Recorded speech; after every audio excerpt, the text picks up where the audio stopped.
Mafia de Milan. Petit Domaya était un gentil jeune homme. Dans son quartier, il vivait chez son vieux père. On l'appelait Shinto, il était vraiment riche. Ses affaires, c'est Domaya qui gérait ça.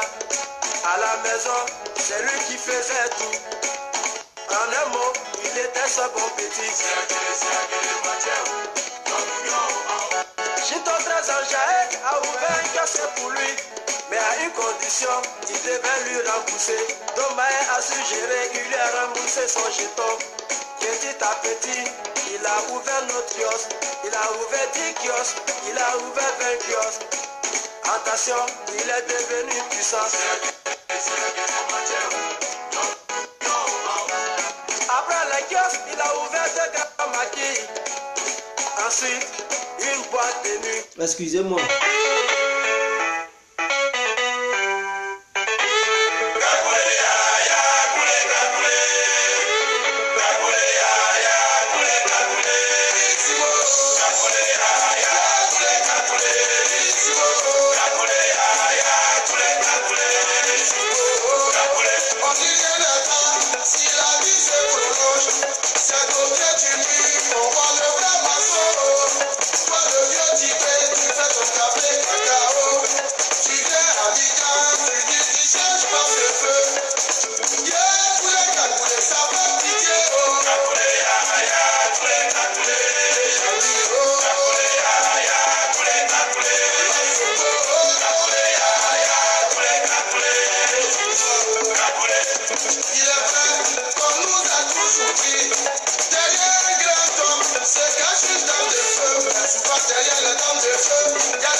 Partagez la vidéo.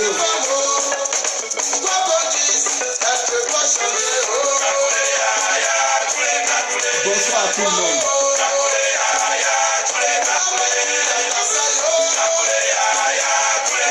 Marie-Christine Pega, elle dit je suis aux affaires.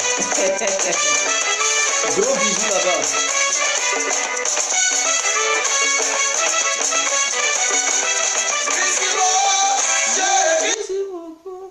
Oh mais qui appelle? Excusez-moi. Excusez-moi.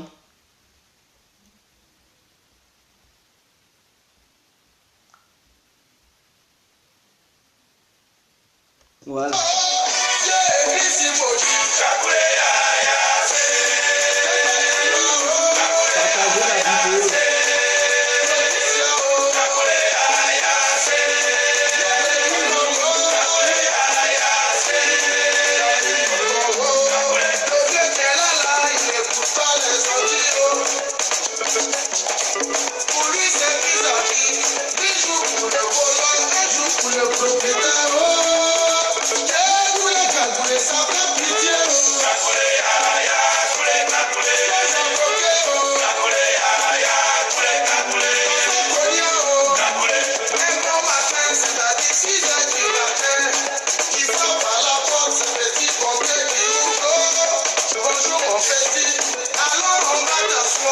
On parle de petits pompiers les filles. Qui a petit pompier ici? Parmi les femmes qui regardent. Petit pompier aussi est bon,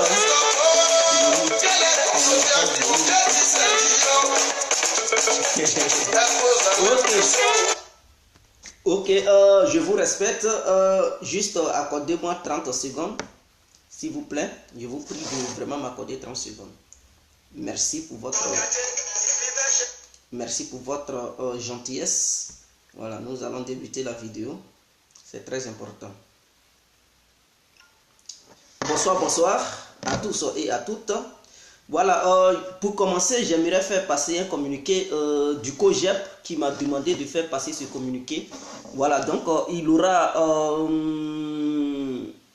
un rendez-vous à Bruxelles le 23 juin.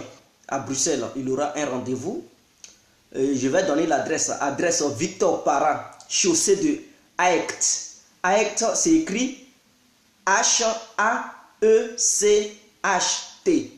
53, numéro 53, rue 1210 à Saint-José à 17h00. Donc, ceux qui militent pour Gbagbo, ceux qui militent pour Simone Gbagbo, voilà, c'est pour exiger la libération de Simone Gbagbo. Donc, c'est juste un meeting pour la libération de Madame Simone Gbagbo. Donc, tous ceux qui sont en France, en Allemagne, en Angleterre, en Belgique et ailleurs, qui aimeraient bel et bien participer à ce meeting, alors je viens de donner l'adresse. Ça va se dérouler à 17h à Bruxelles le 23 juin. Donc, voilà, je pense que j'ai été clair envers vous. Alors, donc nous laissons ça, c'est juste un communiqué parce qu'ils m'ont demandé de faire passer leur communiqué à travers ma vidéo. Donc je le fais passer pour que tous ceux qui sont intéressés ou tous ceux qui sont intéressés puissent y assister ou participer à ça. Ok, merci à tous et à tout temps. Je suis l'incontournable, bien complet, tout terrain, l'homme dont on parle, l'homme qui n'a pas frangé, l'homme qui ne mâche pas ses mots. Vous pouvez aussi m'appeler devant la vie, l'homme n'est rien, gouverneur italien, docteur Mondone. Ou bien appelez-moi aussi Boum Boum, ou bien laisse-moi mourir 5 heures, ou bien le grand plein droit. Alors nous voilà à nouveau devant cette caméra pour aborder la situation sociopolitique ivoirienne. Mais avant ça, nous allons parler de ce petit digué qui fout la merde. Partout où il part, il sème le désordre. Donc, monsieur Digue Arafat qui réside à Paris en ce moment. Alors, pour tous ceux qui ne savent pas, Digue Arafat avait fait une vidéo, je pense que c'était hier, cette vidéo qu'il a faite, il a parlé d'un certain, de l'un de ses bons petits, à qui il avait des affinités vraiment très renforcées, et que ce petit était dans une boîte, assis avec des jeunes filles, en train de prendre un petit verre. Lui, Digue Arafat, il s'est rapproché de ce petit plus ses camarades, voilà. Et donc le petit lui a dit certaines choses que lui n'a pas aimé, mais ce qu'il ne vous dit pas, c'est que Digue Arafat, en dehors de ce qu'il a dit là, il s'est bagarré le petit. Est-ce que vous comprenez? Voilà, c'est ce qu'il ne vous dit pas. Il a fait la bagarre avec le petit. Donc il est venu faire la vidéo, il vous a fait croire qu'il ne s'est pas bagarré, il n'a rien fait, rien ne s'est passé. Il a dit au petit, oh, mais petit, tu deviens fou, bien tu deviens... Non. Il s'est bagarré avec le jeune dont il parlait hier dans sa vidéo. Et je pense que parmi vous, beaucoup ont vu cette vidéo, beaucoup ont regardé, ont visualisé. Et donc, je ne suis pas là pour dire des âneries. Alors, il s'est bagarré le petit, il a cassé la gueule du petit. Et le petit a dit qu'il va porter plainte à Paris. Vous comprenez? Donc, il a menacé Digue Arafat que non, dans ça, il n'y a pas histoire d'amis, vieux père. Non, lui, il va porter plainte. Et donc, Digue Arafat a peur de voir le petit aller porter plainte contre lui.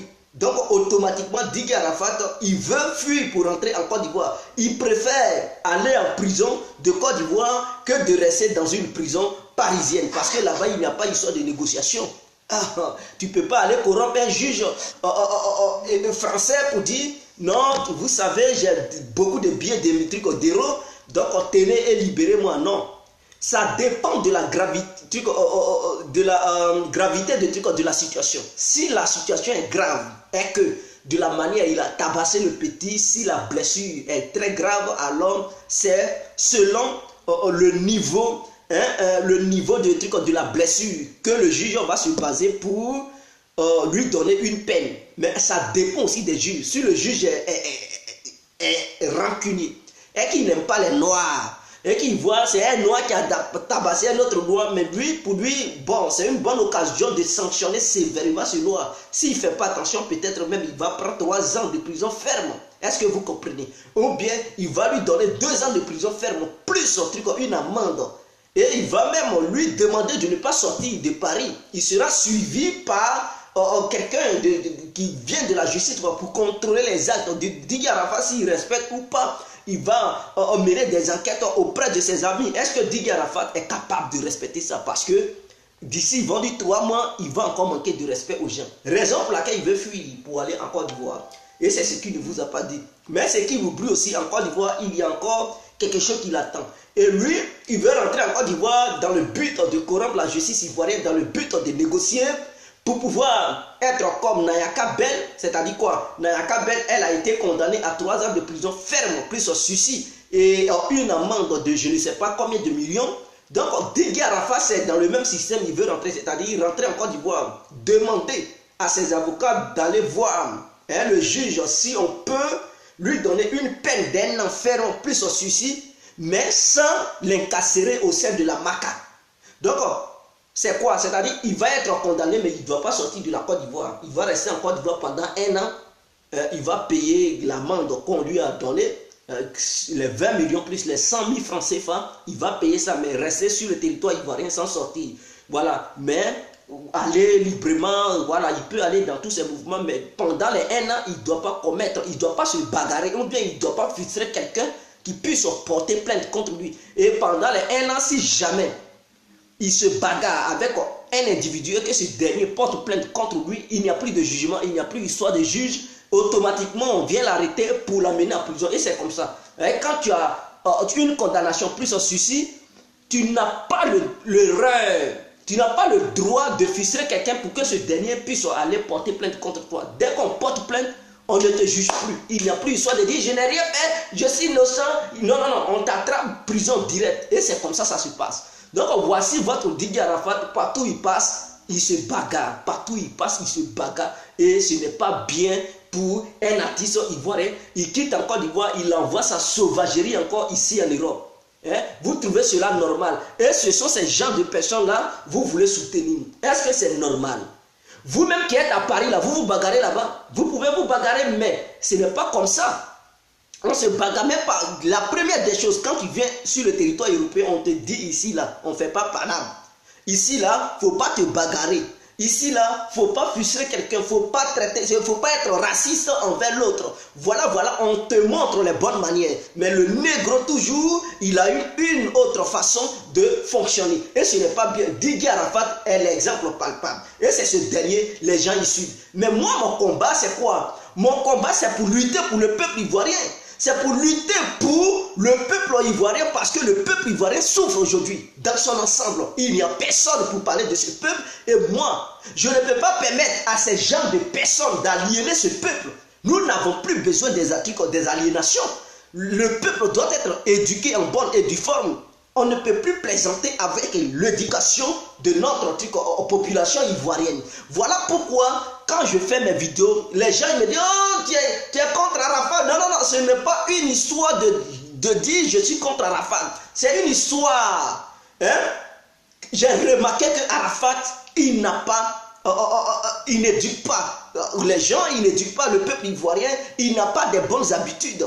Et de la manière, il conduit le peuple ivoirien, il conduit ce peuple dans l'aliénation totale, dans la naïveté totale. Et moi, c'est ça, je suis contre ça. Et c'est pour ça que je fais mes vidéos pour dire à ce peuple de faire très attention. Il ne faut pas suivre un individu aveuglement. Quand l'individu ne pose pas des bons actes, il faut être à mesure de dire non, il faut être à mesure de dire oui. C'est ça un homme, c'est ça une personne, c'est ça qui fait la différence entre toi et un animal. Quand tu suis un individu, à un moment donné, il faut être à mesure de dire à cet individu l'acte que tu viens de poser, ou bien les conseils que tu me donnes, je ne suis pas d'accord, ou bien je suis d'accord. C'est ça qui fait de toi un homme. Parce qu'un animal est téléguidé, un animal est comme un petit robot et que l'homme donne des ordres et qui suit ces ordres. Parce que l'animal n'a pas... Même souvent, il y a des animaux qui refusent. Quand c'est trop, l'animal même peut se retourner contre son propre maître. Vous savez, l'animal en a marre. Et en plus forte raison, toi, l'être humain, tu laisses des gens, c'est vrai, Didier Arafat, il pose des actes qui ne sont pas bien, mais vous le soutenez là-dedans. Mais tu es plus qu'un animal. Toi, on ne peut plus, on ne sait pas dans quelle catégorie on peut t'orienter. Parce qu'un animal est plus sage que toi. Il faut être en mesure de dire non ou oui. C'est ça l'être humain. C'est ça la dignité d'un être humain. C'est ça la responsabilité. C'est ça qui fait de toi un être humain. L'ADN qui est en toi, ce n'est pas pour rien. Le cerveau que tu possèdes, ce n'est pas pour rien. Le langage que tu possèdes, ce n'est pas pour rien. Tes yeux que tu as, c'est pour observer. Les oreilles, c'est pour entendre. Le cerveau, c'est pour analyser et prendre des décisions. Le cœur, c'est pour faire un bon choix. Si vous ne comprenez pas ça, je ne sais plus comment faire. Bref, laissons le côté Al-Arafat. Venons sur le vieux tocard, Aboudraman Sangaré. Je dis ça parce que ce vieux est un danger. Aboudraman Sangaré, la Côte d'Ivoire ne lui appartient pas. C'est pas ce vieux tocard qui va dicter les règles aux Ivoiriens et aux Ivoiriennes. Il n'apporte rien au peuple ivoirien. Le peuple ivoirien qui souffre, qu'est-ce que ce vieux fait, ce vieux tocard, qu'est-ce qu'il apporte à cette population? Il ne fait rien, il ne fout rien. Avec son langage bidon, toujours rester là, blaguer ce peuple, manipuler ce peuple, aller donner des mots d'ordre, allez-y boycotter. Mon frère, ne suis pas les ordres de Aboudraman Sangaré. Va te faire enrôler. C'est le plus important. Tu vis, tu t'enrôles, raison pour laquelle tu vis. Tu es ivoirien, tu as le droit d'aller voter. Tu es une ivoirienne, tu as le droit d'aller voter. Tu ne dois pas subir le choix des autres. Mon frère ou ma soeur, si tu ne veux pas aller voter, et que c'est un seul individu qui t'impose son choix, tu vas subir ça. C'est-à-dire quand tu fuis la politique, elle va te traiter. Tu ne peux pas fuir la politique pour dire, moi, je ne suis pas politicien ou politicienne. Il faut beau fuir, mais la politique à son tour te traitera. Parce que ceux que tes adversaires, ils vont choisir. Et si ce sont des mauvaises personnes, ces personnes prendront des décisions qui vont aller à ton encontre. Et si ces personnes que tes adversaires vont mettre au pouvoir, si ces personnes disent que oui, la scolarité, c'est 100 000 francs CFA, chaque individu doit payer. Toi qui avais pu hier, qui avais boycotté hier, tu es obligé de payer les 100 000 francs. Pourquoi? Parce que tu as refusé d'aller voter et l'autre, il t'a imposé son choix. Donc tu seras obligé de payer les 100 000 francs pour que tes enfants puissent recevoir une éducation. Si tu ne veux pas, mais allez, enlève tes enfants à l'école. Et si tu les enlèves à l'école, mais qui va perdre? C'est toi qui perdras parce qu'ils seront aliénés. Ils ne vont pas suivre les études. Et tant que ce dernier sera là et que ces choix seront imposés au peuple, mais tous ceux qui ne voudront pas, ils prendront des décisions pour dire, bon, on ne veut pas que nos enfants fréquentent. Et s'ils ne fréquentent pas, mais c'est vous qui perdez. Ce n'est pas lui qui perd, parce que lui qui prendra la décision, ses enfants seront quelque part en train de fréquenter gaillardement. Et ceux qui vous donneront des ordres d'aller boycotter, eux là, leurs enfants ne sont pas en Côte d'Ivoire, ils seront ailleurs. Vous fréquentez là-bas librement, ils seront à l'abri. Pendant ce temps, toi qui as été manipulé dans tous les sens, tu subiras les conséquences du choix de l'autre. Tu crieras dans le futur, il n'y a pas liberté de l'expression. Mais lui qui t'a donné l'ordre d'aller boycotter, il ne te défendra pas. Si jamais il n'y a pas de liberté de l'expression et que c'est le choix de l'autre qui a été fait, si l'autre a fait son choix et il t'a posé un leader, et toi tu subiras les décisions que ce leader prendra à ton encontre. Alors si ce leader dit, bon, dans le pays je ne veux pas voir un Ivoirien qui va parler mal de mon gouvernement. Tu parles mal, il t'enferme. Et lui qui t'a donné l'ordre d'aller boycotter, il ne pourra pas te sauver. Tu feras seul la prison. Tu subiras seul les conséquences. Et lui qui t'a manipulé, lui, il ne subira rien. Il sera là, il va porter ses costumes, il sera tout heureux, il va obtenir son argent parce qu'il a un parti politique et on va lui filer des millions. Il va bien manger, se laver, il va se jouer les trucs, les mannequins. Est-ce que vous comprenez? Il va chercher toutes les petites filles du quartier pendant ce temps. Toi, tu souffriras et ta famille subira. Ta souffrance aussi va atteindre ta famille. Voilà pourquoi on vous demande de ne pas suivre des gens de façon moutonnière. Je vous demande, peuple ivoirien, oui, peuple, population ivoirienne, n'allez pas boycotter. Allez-y vous inscrire sur les listes électorales massivement pour changer les cours de l'histoire en 2020. Vous avez passé votre temps à boycotter pendant des années.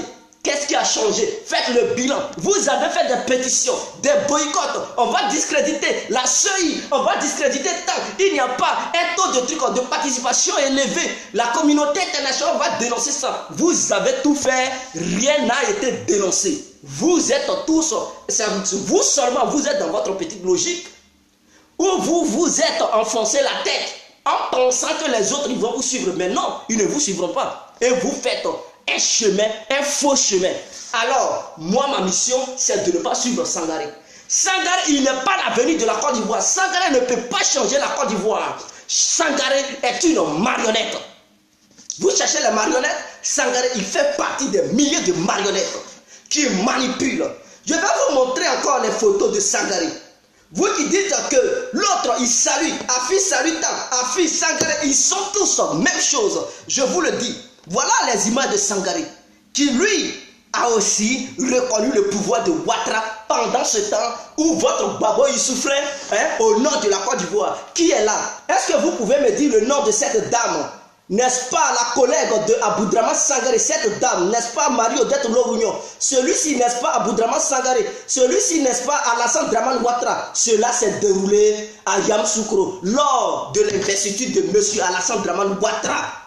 C'était en 2011. En 2011, qu'est-ce qui s'est passé? Il y a eu la crise post-électorale. D'autres fuyaient la Côte d'Ivoire pour ne pas se faire assassiner. D'autres croupissaient à la Maca. D'autres étaient portés disparus. D'autres étaient abattus, couchés dans les rues d'Abidjan et partout en Côte d'Ivoire. L'ouest de la Côte d'Ivoire a été rasé. Au nord a été rasé et partout. Le sud, l'est, l'ouest. En passant par le centre, tout le monde, il y a eu mort partout en Côte d'Ivoire. Pendant ce temps, Marie-Odette Lorounion montrait ses 32 dents à Ouattara. Elle était toute heureuse. Aboudraman Sangaré était tout heureux. Il est en train de saluer Alassane Ouattara. Et lui, il s'appelle Paul Yaoundé. Parce que c'est lui qui a investi Alassane Ouattara. Aucun opposant en Côte d'Ivoire n'avait pas encore reconnu le pouvoir légitime d'Alassane Ouattara. Mais Aboudraman Sangaré et ses collègues avaient déjà approuvé et reconnu le pouvoir d'Alassane Ouattara, puisque eux-mêmes, ils étaient là-bas.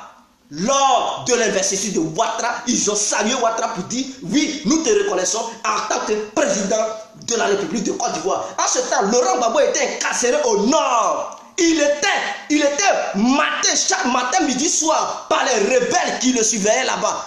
Où étiez-vous? Est-ce que vous avez dénoncé ce Sangaré? Sangaré est un mauvais exemple. Tous ceux qui suivent Sangaré, je dis, ce sont des aliénés. Des gens qui ne comprennent rien.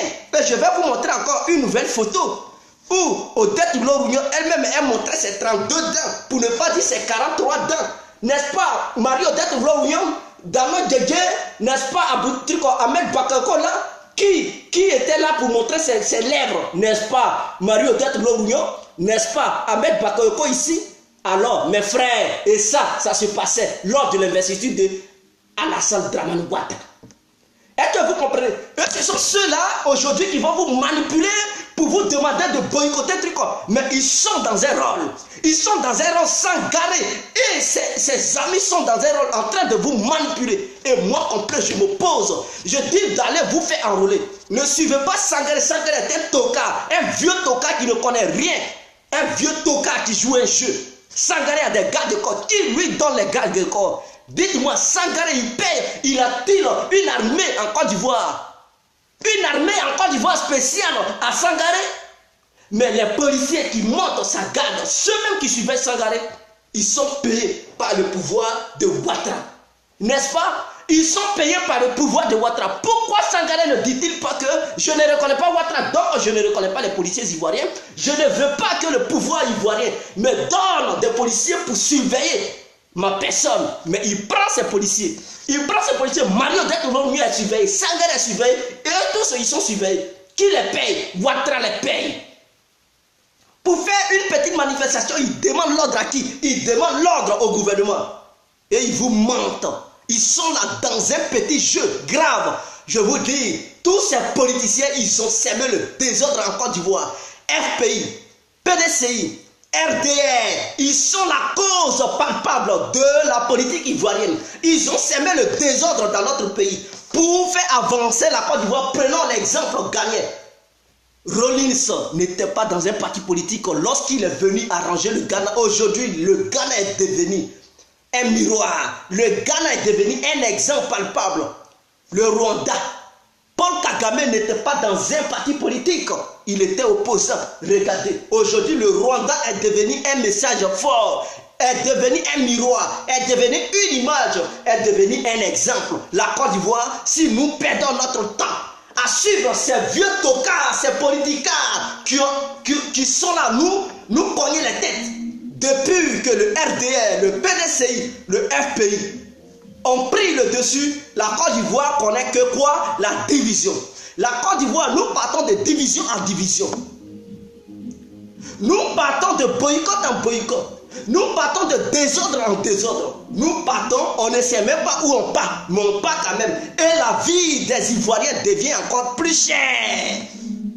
Et ça, vous pensez que quoi? Le pays s'oppose. On veut lutter contre le RDR. Le RDR s'oppose. On veut lutter contre le pays. Le PDCI sont ici. Pensez-vous que ceux-là, tant qu'ils seront là, il aura la paix en Côte d'Ivoire? Pensez-vous qu'ils vont emporter ce que les Ivoiriens veulent dans leur ensemble? Pensez-vous qu'ils vont penser au système social? Ils sont tous des collabos de la France-Afrique. Ils vont rien apporter, ils vont passer leur temps à vendre la Côte d'Ivoire. Mes frères, Ouattara a déjà tout vendu en Côte d'Ivoire. Ouattara ne fait que vendre tout. Il a tout vendu, il n'apporte rien aux Ivoiriens. Et je dis bien, il n'apporte rien. Il est pour le lobbying occidental. Tout ce qu'il fait, c'est pour donner les richards. Or, pendant ce temps, ils ont classé la Côte d'Ivoire, le 5e pays riche en économie partout dans le monde. Sans même compter les pays européens. Ils ont écarté l'Amérique, l'Allemagne, la France, le Japon, la Chine, la Russie, l'Angleterre. Devant tout cela, nous là, on est 5e. Et vous pensez que oui, le gouvernement de Ouattara vous dit la vérité. C'est un gouvernement de mythos, des menteurs, de gros menteurs. Eux-mêmes, lui-même qui les dirige, Alassane Dramane Ouattara lui-même en question, est un danger pour la Côte d'Ivoire. Bédier, il a apporté la division au sein de notre pays. Bédier est un mauvais pion. Bédier, il ne va rien apporter à la Côte d'Ivoire. Il faut une nouvelle vision pour notre pays. Il faut un nouveau élément. Quelqu'un qui n'a pas été trempé dans cette histoire de la crise post-électorale. Je vous prends un exemple palpable. Imaginons, je suis un chef du village, d'un village. Moi et mes notables, nous sommes impliqués dans une crise face aux villageois. Et cette crise, les villageois nous combattent. Les villageois ne sont pas d'accord. Et moi et mes notables, nous ne sommes pas aussi d'accord contre les villageois. On se combat. Maintenant, on dit, pour trancher l'affaire, pour juger l'affaire, pour apporter l'entente, c'est moi encore, moi, en tant que chef du village, qui a déclaré la guerre aux autres, aux villageois. Je prends mes notables et je dis, bon, c'est nous qui allons juger l'affaire. Mais est-ce que pensez-vous que je vais me donner tort? Je vais accuser mes notables, je ne peux jamais accuser mes notables. Je ne peux jamais les condamner parce que ce sont mes pions. Et ne soyez pas étonnés, si Ouattara ne poursuit pas les rebelles avec qui il travaille aujourd'hui, c'est ça. Parce que Ouattara ne peut pas accuser les rebelles, Ouattara ne peut pas s'auto-accuser. Le cas de Laurent Gbagbo ne s'accusera jamais, il ne s'auto-accusera pas. Bédier aussi ne peut jamais s'accuser, il ne peut pas accuser son entourage. Et nous serons toujours dans cette truc, dans ce bobillage. On peut pas aller de l'avant, on ne peut pas reculer. Et aujourd'hui, le RDR et le PDCI sont au pouvoir. Le RPI est là s'opposer. Le RPI ne veut pas de réconciliation. Le RPI s'oppose. Le RPI boycotte tout. Demain, si le RPI prend le pouvoir, le RDR ne voudra pas aussi négocier le RPI. Le PDCI ne voudra pas aussi négocier le RPI. Ils vont même chercher à faire des trucs, une rébellion pour combattre le RPI. Nous allons partir de rébellion en rébellion, de division en division. Raison pour laquelle j'appelle tous les Ivoiriens. J'interpelle tous les Noirs Ivoiriens, toutes les négresses ivoiriennes de se cultiver. Prenez conscience, votre histoire de Gbagbo ou rien, Ouattara ou rien, Bédier ou rien, mettez fin à ça. Nous n'avons plus rien à cirer à ces vieux. Ces vieux n'ont rien apporté à la Côte d'Ivoire. Ils nous ont apporté la mort, la division, la destruction de notre pays. Ils n'ont rien apporté. Tout ce qu'ils apportent, c'est la malédiction, le chômage total. Allô, Madame Chanelka? Bonsoir. Bonsoir, monsieur Gué. Oui. Respirez un peu parce qu'on tient à vous quand même. Hein? Non, il n'y a pas de souci, Madame Chanelka. Je suis toujours là. Je ne sais pas quelle chose que vous avez, mais vraiment, vous avez une longévité pas possible. Hein? Oui. D'accord, ok, donc je voulais intervenir, mais avant d'intervenir, je vais répondre à ce qu'a dit Chauve-souris là. Il dit que moi je soutiens Alassane Draman Ouattara, et voilà. En fait, les Ivoiriens, quand tu ne vas pas dans leur sens, c'est-à-dire qu'ils veulent te dicter comme si tu étais un bébé qui venait de naître. Moi, j'aimerais bien répondre à ce qu'a dit là. Oui. Elle est trop petite pour moi, quoi. Elle a encore un nombril. Elle ne peut pas me dicter. Parce que moi-même qui suis là, je suis une rebelle de caractère. Parce que quand on dit rebelle, ce n'est pas tuer quelqu'un en général. C'est quelqu'un qui tient tête à tout le monde. Et c'est ce que je suis. L'enfant de Nemlin que je suis. J'ai toujours tenu tête. Je sais ce que je veux. J'ai toujours ce que je veux. Donc, elle ne pourra jamais me dicter. Bref.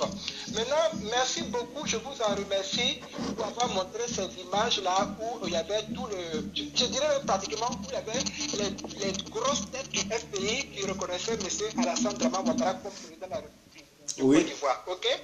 C'est pour faire comprendre aux Ivoiriens que nos jeunes Ivoiriens là, qui quand on leur dit de manifester, qui sortent et puis on les met toujours en prison, qui sont remplis dans les prisons, qu'ils essaient de comprendre que ces gens-là les utilisent. Oui. Les gens les utilisent. Bon, qui ne veulent pas s'enrôler, ça c'est leur problème maintenant. Moi, je ne veux plus en discuter. Voilà maintenant la Côte d'Ivoire qui est inondée, les pluies sont en train de tomber. Les gens sont en train de mourir. Il paraît qu'il y a eu combien de morts déjà. Voilà. Donc, je veux dire que qu'ils sachent que même depuis l'hôtel du Golfe déjà, Mme Odette Lorignon a joué la comédie. Elle était à côté de Draman Ouattara. Donc, il y a des signes qui ne trompent pas. Donc, elle voulait sauver sa peau. Donc, qu'ils arrêtent de suivre ce genre de personnes qui disent qu'ils ne reconnaissent pas M. Ouattara comme président, mais en même temps va le reconnaître quelque part. Donc, ça n'a pas de sens. Donc, je vous remercie d'avoir montré les images et je vais terminer pour dire à cette cadre-là qui dit que moi, je dis que M. Ouattara n'a qu'à faire un troisième mandat. Est-ce que moi, c'est moi qui mets M. Ouattara en tant que président de la République de Côte d'Ivoire, qui doit faire un troisième mandat, quatrième mandat, cinquième mandat, il le fera, c'est pas moi. Oui. C'est pas moi. C'est pas moi. Que vous voulez ou pas, vous ne voulez pas vous enrôler, ça c'est votre problème. Mais sachez que votre indépendance que vous réclamez là, moi, je ne suis pas dupe, et ce n'est pas la cervelle d'un mouton qui est dans mon cerveau. Je sais que c'est la communauté internationale, donc mon deuxième pays français qui gouverne l'Afrique, que ça vous plaise ou pas. Donc si l'Afrique, la France française, le pays de la France et l'Europe veulent que Ouattara fasse 10 mandats, et si la santé, il le fera, ce n'est pas moi. Donc, à dire à la fin, c'est pour vous dire que je vous emmerde, Madame Chauve-souris. Ok. Merci, Madame Chaneka. Vous cherchez ceux qui ont coopéré avec les Blancs. Voilà Laurent Gbagbo qui a décoré un blanc ici. Je ne sais pas si c'est Bolloré ou Boeing. Voilà la décoration de Laurent Gbagbo. Et arrêtez de manipuler le peuple. Voilà le Woody que vous appelez le Woody de maman. Voilà lui qui a décoré Boeing, combien de trucs Bolloré. Je ne sais pas comment il s'appelle là. Voilà. Qui passe son temps à décorer les gens. Voilà Marie-Odette Lorignon. Voilà Sangaré. Voici Paul Yao-Ondré, voici Alassane Ouattara lors de l'investiture de Ouattara. Donc, vous allez dire qu'ils ont trahi la lutte. Pourquoi vous ne les accusez pas? On ne sait pas. Vous-même, vous aliénez le peuple. Donc, quand on parle de trahison, mais vous-même, vous êtes les gros traites. Vous comprenez? C'est Sangaré et ces éléments, ils ont été les premiers à légitimer Ouattara.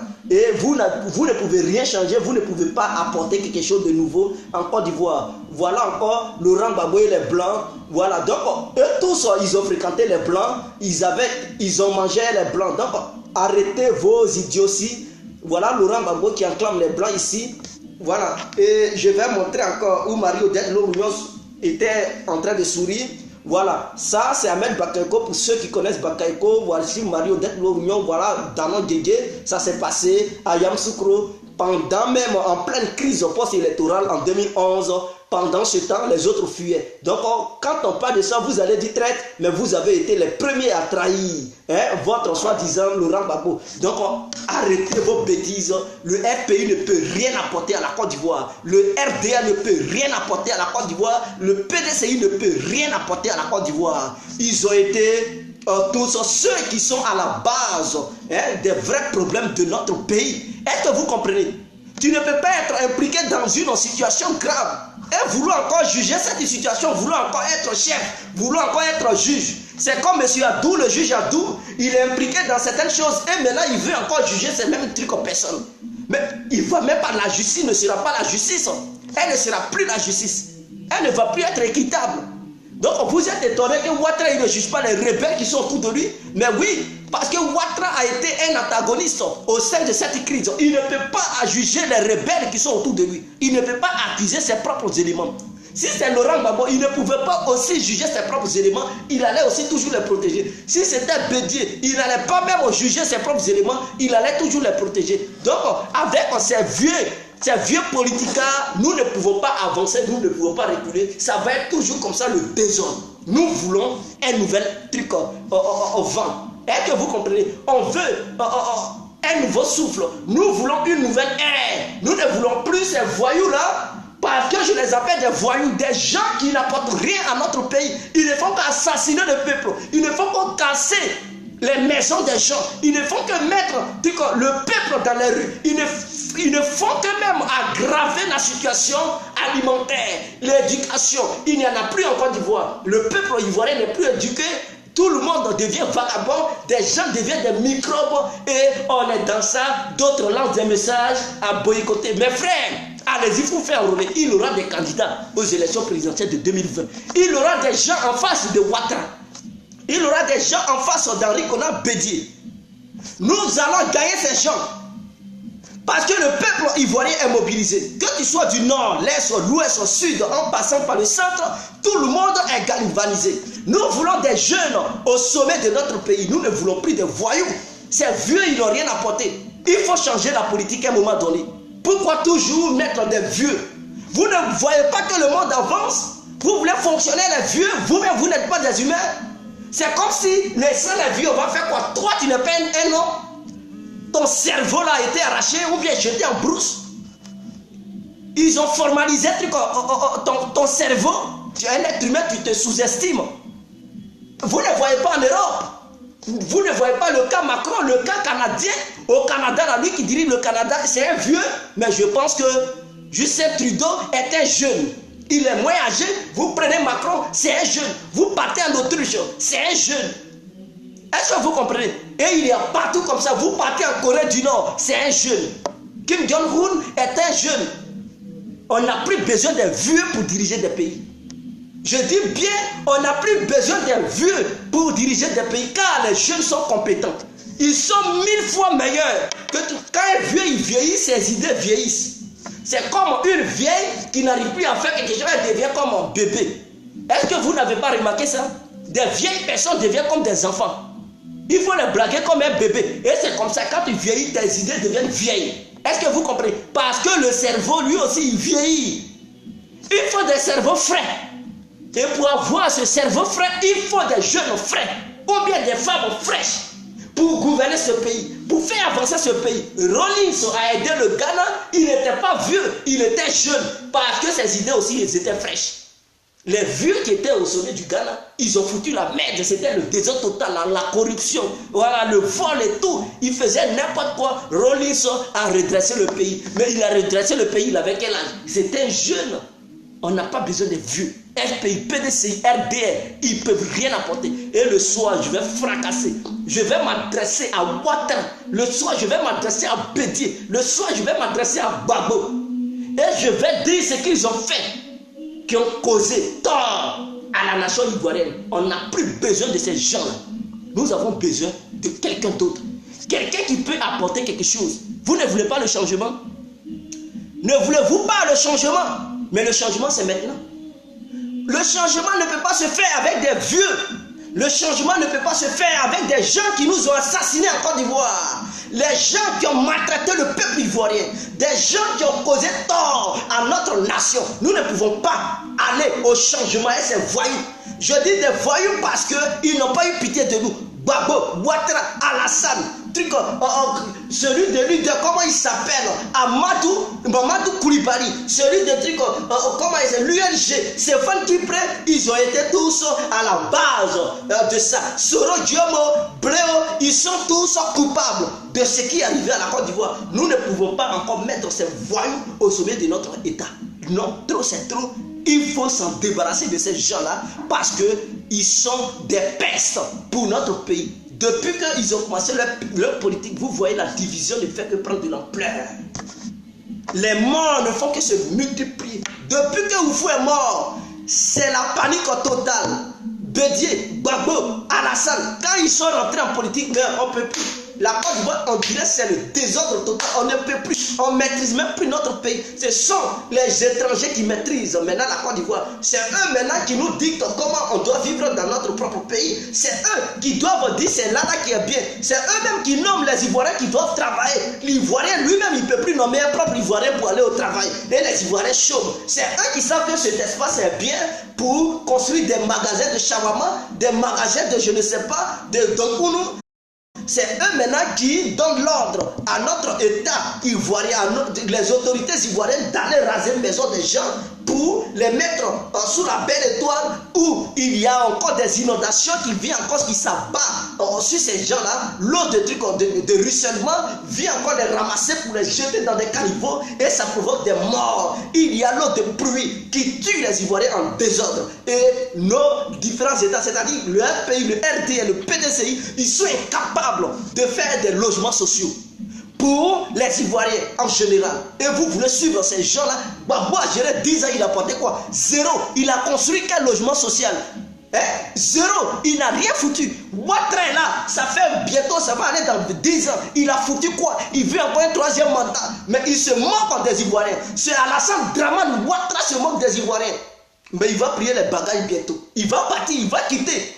Il finit son mandat en 2020, il prend ses bagages, il part. Il n'est pas le seul intellectuel en Côte d'Ivoire pour gérer le pays. Il y a assez de jeunes brillants, capables de diriger la Côte d'Ivoire, apporter même des nouvelles idées du futur pour apporter ça dans le présent et gérer la Côte d'Ivoire. Pourquoi obliger un Ivoirien de payer la scolarité? On ne doit pas payer l'éducation. L'éducation doit être gratuite. L'éducation devrait être gratuite. On ne doit pas payer l'éducation. Si on veut avancer, on doit faire une éducation obligatoire et gratuite. On doit créer des écoles. Quand je dis bien des écoles techniques pour aider ceux qui ne sont pas allés loin à l'école pour pouvoir suivre des formations et avoir des associations dans des métiers bien ciblés et apporter quelque chose de nouveau à la Côte d'Ivoire. Mais quand tu ne pars pas loin à l'école, on te laisse, tu deviens vagabond, cordonnier et tu passes ton temps à gérer cabine. Ça, on doit mettre fin à ça. On doit mettre fin à ça. Il n'est pas encore trop tard. Prenez conscience, cher peuple. Enlevez dans vos têtes, je suis pro. On n'a rien à foutre avec cette histoire de pro. La Côte d'Ivoire d'abord. Les Ivoiriens d'abord. Les humains passent, le pays demeure. Toi qui te dis que tu es pro, tu vas mourir, tes enfants vont rester. Si tu ne fais pas le bon choix, tu risques de laisser le feu et la fureur à tes propres enfants. Tu vas leur confier la calamité et ton pays sera un désordre. Tu veux laisser le désordre à ton peuple? Non, je pense que non. Qui veut laisser le malheur à son enfant? Qui parmi vous peut soulever le petit doigt pour dire je veux laisser le malheur à mes enfants? Personne ne le veut. Alors pourquoi mon frère, pourquoi ma soeur veux-tu suivre ces vieux politiciens? Ces vieux politiciens n'ont rien apporté. Je vais aller terre à terre. Le RDA au pouvoir, non? Le FPI combat le RDA, n'est-ce pas? Il n'y a pas eu de réconciliation. Même vous, parmi vous, il y a des gens qui sont devenus des radicaux, pas possible. Ils ne veulent même pas attendre le nom de Ouattara. Est-ce que vous comprenez? Si vous aviez eu même l'occasion pour faire coup d'État, non, ça allait voir le jour il y a longtemps. Parce que votre envie même, c'est de faire coup d'État, c'est de voir Ouattara partir. Mais en même temps, vous voulez voir Ouattara partir, vous êtes incompétent d'aller dans les urnes pour chasser Ouattara parce que vous prenez le prétexte de Youssou Bakako et le grand tricheur de Ouattara pour dire ils vont toujours magouer les chiffres et changer les données des choses et pour pouvoir prononcer la victoire en faveur de Ouattara. Donc vous êtes limité dans vos actions, vous vous opposez et ça fait qu'il y a d'autres qui subissent votre politique, ils font la prison, ils souffrent. Ok, imaginons le cas inverse. Le cas inverse. Le RPI prend le pouvoir, le RDA dans l'opposition qui ne veut même pas sentir le RPI. Le RDA encore va combattre le RPI. Si eux ils gagnent encore une chance de faire un coup d'État, ils vont frapper le RPI avec un coup d'État. On veut aller de coup d'État en coup d'État. Imaginons encore le cas inverse. Le PDCI prend le pouvoir. Le PDCI en désaccord, le RDA en désaccord avec le RPI. Ils gèrent le pays. Le RPI, le RDA vont combattre le PDCI. On ira où? Mais on sera toujours en désaccord parce qu'ils n'ont pas les mêmes idéologies. Ils ne vont jamais s'entendre.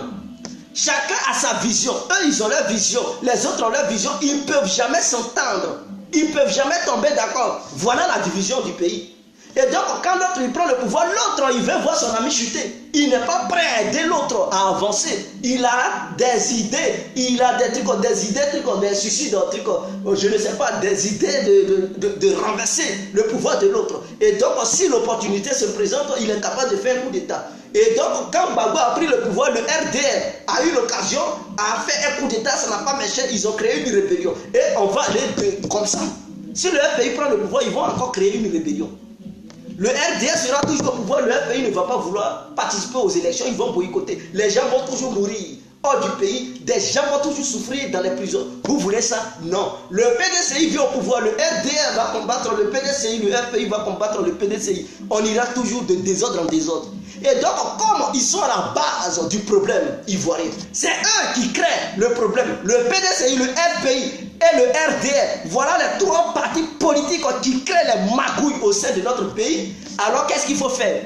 Qu'est-ce qu'il faut faire? Il faut quelqu'un qui est hors du jeu, hein, qui n'est pas FPI, qui n'est pas PDCI, qui n'est pas RDR, qui est hors du jeu. C'est ce quelqu'un-là qui va être là comme un chef, qui va aider ces trois partis politiques à se parler, à rester autour d'une table ronde et parler de la Côte d'Ivoire. Comment la Côte d'Ivoire doit évoluer et les trucs égaux, laisser ça de côté.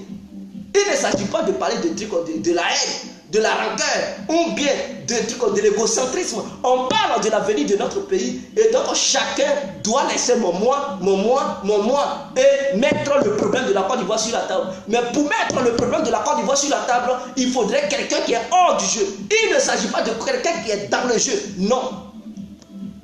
Tu ne peux pas être dans le jeu et jouer encore, devenir le juge de ce même jeu. Mon frère, tu vas toujours dire ton équipe a gagné. Ou bien tes éléments, tes notables ont gagné.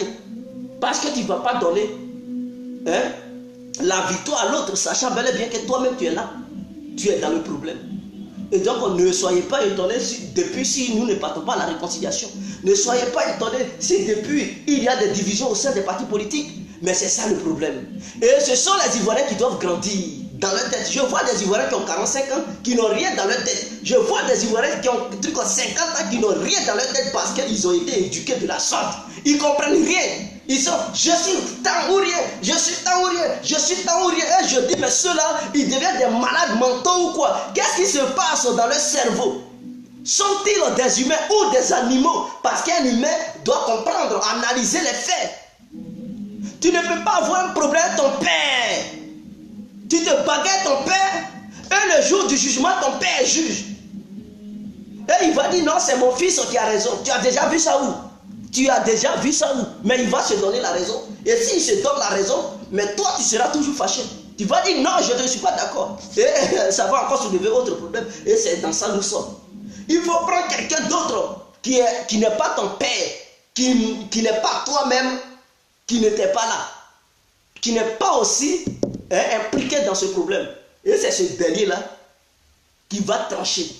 Ou bien, s'il ne veut pas trancher, c'est à ce dernier-là de dire, bon, je ne donne pas raison à l'autre, je ne donne pas raison à l'autre pour ne pas frustrer l'autre. Les uns et les autres, mais qui va dire, bon, laissez ça s'est passé, on ne cherche plus qui a raison, qui a tort. Le plus essentiel, c'est l'avenir de la Côte d'Ivoire. Comment nous devrons faire pour faire avancer le pays? Voilà, mettons les problèmes sur la table et parlons de l'avenir de la Côte d'Ivoire. Laissons qui a gagné, qui n'a pas gagné. Avançons, tu as raison. Mais ok, apportez une équipe, quelles sont les idées que vous proposez? Voilà comment on peut sortir du problème. Voilà, et c'est ce dernier qui sera capable d'organiser une élection transparente. Écoutez les exigences des différents partis politiques pour pouvoir améliorer la constitution. Parce qu'en Côte d'Ivoire, la constitution n'est pas bien. Tant que le RDR sera là, mais la constitution arrange le RDR, ils ne vont jamais changer ça. Au contraire, ils vont améliorer ça pour eux.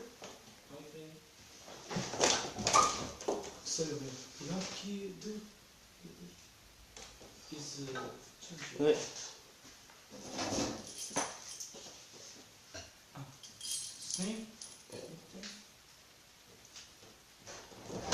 Donc, vous comprenez, ils peuvent rien changer. comprenez?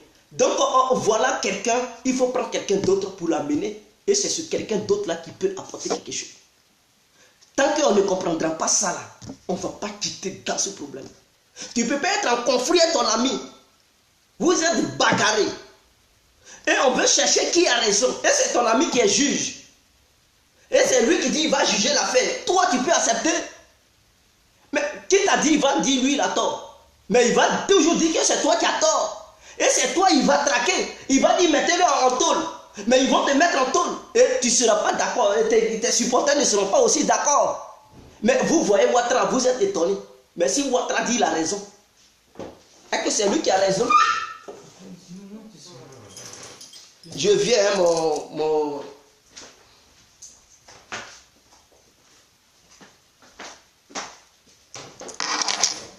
Donc, Ouattara dira toujours qu'il a raison.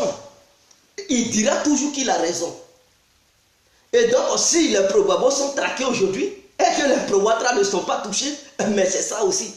Maintenant, imaginons que le FPI prend le pouvoir. Mais le FPI ne va pas s'auto-traquer. Le FPI va traquer aussi les pro-Ouattara. Pour dire, eux, ils vont dire qu'ils ont gagné les élections en 2010. Eux, voilà, ils n'ont rien créé, ils ne sont ni pour rien. Donc, c'est Ouattara et ces éléments qui sont à la base de ça. Ils vont aussi traquer les pro-Ouattara pour les amener là-bas. Est-ce que vous comprenez? Et c'est comme ça de vengeance à vengeance. Mais tant qu'on ne sort pas là-dedans, on ne peut jamais s'entendre. Il faut un nouveau élément. Quelqu'un qui n'est pas pro-Ouattara, pro-Gbagbo, pro-Bédié, qui est hors du Dieu, qui vient pour prendre le pouvoir.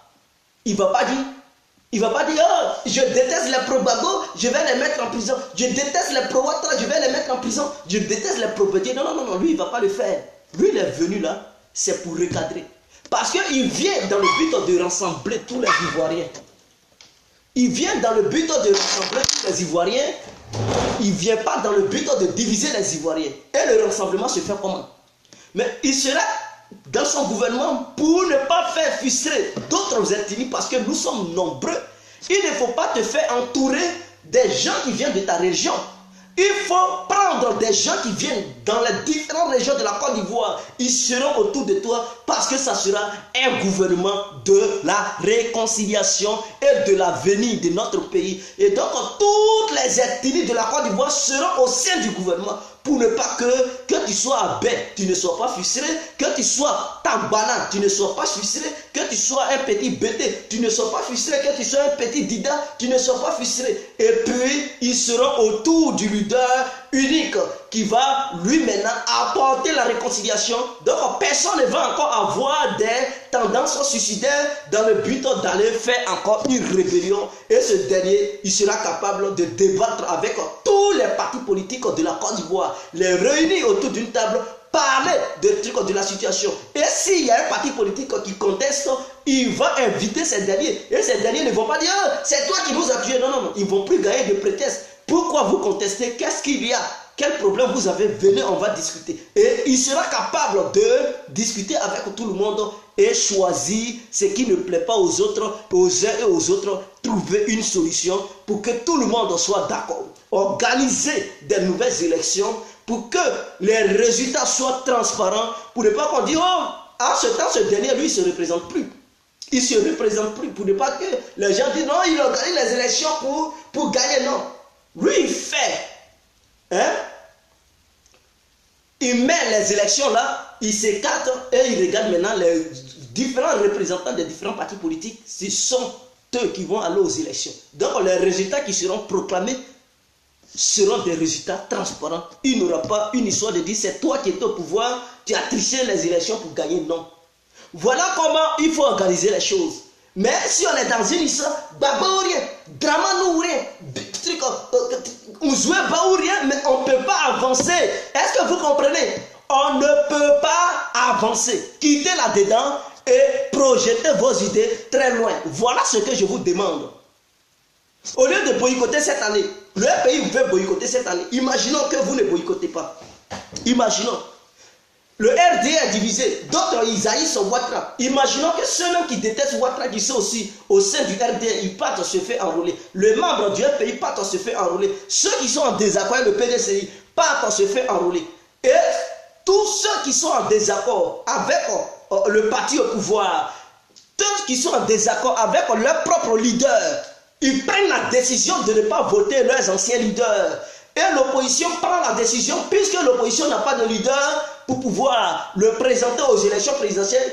Tous les militants de l'opposition, ils décident de se mettre derrière un leader neutre. Et ainsi que les autres militants qui sont en désaccord avec leur propre truc, leur propre leader, ils décident de se mettre autour d'un leader neutre pour pacifier le pouvoir, pour mettre quelqu'un de nouveau, et ce quelqu'un de nouveau, organiser les élections plus tard dans 5 ans. Au lieu de gâcher les années, voilà une solution. Au lieu de dire, on ne va pas, et rester là, les années se gâchent. Et il n'y aura aucune solution, parce que tant que vous serez dans vos petits salons, pour rester là-bas pour dire, on boycotte, rien ne va changer. L'année prochaine, ça sera la même chose, tu vas boycotter. L'autre année, ça sera la même chose, tu vas boycotter. L'autre année, ça sera la même chose, tu vas boycotter. Vers la fin, tu seras truc au pied du mur. Tu vas vouloir faire la guerre. Et la guerre, nous connaissons comment ça commence, on ne sait pas comment ça se termine. Et ça va encore créer des morts et des morts. Évitons cette histoire de boycott. Allez-y vous faire enrouler. Voilà mon idéologie. Voilà ma vision. Parce que si Soro prend le pouvoir aujourd'hui, il y aura des gens qui vont combattre Soro Diop. Ils ne vont pas le laisser tranquille gouverner. La Côte d'Ivoire sera encore à sang et à feu. De la manière Ouattara est au pouvoir, beaucoup contestent le pouvoir de Ouattara. Ils ne veulent pas le voir. Si le FPI prend le pouvoir, il y aura beaucoup qui vont s'opposer aux membres du FPI. Ils vont combattre le FPI. Il y aura le sang. Et le pays sera en désordre. Si Bédié prend le pouvoir, il y aura des gens qui vont combattre Bédié. Ils ne vont pas aussi laisser Bédié tranquille gouverner. Ça sera le désordre. Il faut quelqu'un qui est neutre, capable de rassembler tous les fils et toutes les filles de notre pays, les mettre autour d'une table et dialoguer sincèrement. Je dis un discours, un dialogue sincère, honnête, dans lequel aucun parti politique ne va se sentir frustré. Tous les militants, toutes les militantes, tous les cadres des différents partis, ils seront d'accord. Pourquoi pas, même s'il faut libérer tous les prisonniers, que tu sois prisonnier de guerre ou pas, libérer tous les prisonniers pour leur donner une seconde chance. Parce qu'une Côte d'Ivoire nouvelle va encore commencer. Pourquoi ne pas le faire? Ils peuvent le faire. On libère tout le monde. On leur donne une seconde chance. Mais quand on te libère, on ne te laisse pas comme ça. On va te suivre pour te donner des conseils pendant au moins 3 mois. On te donne des conseils.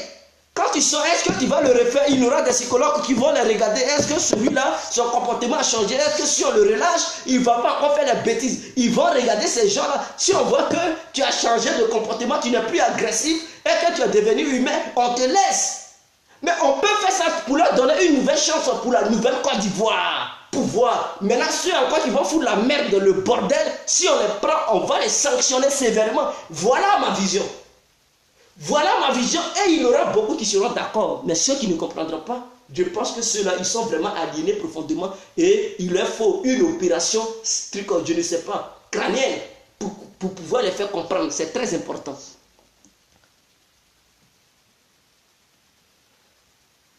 Sénégal joue aujourd'hui. Sénégal joue, mais c'est... Ah, ok. Donc, le football a commencé.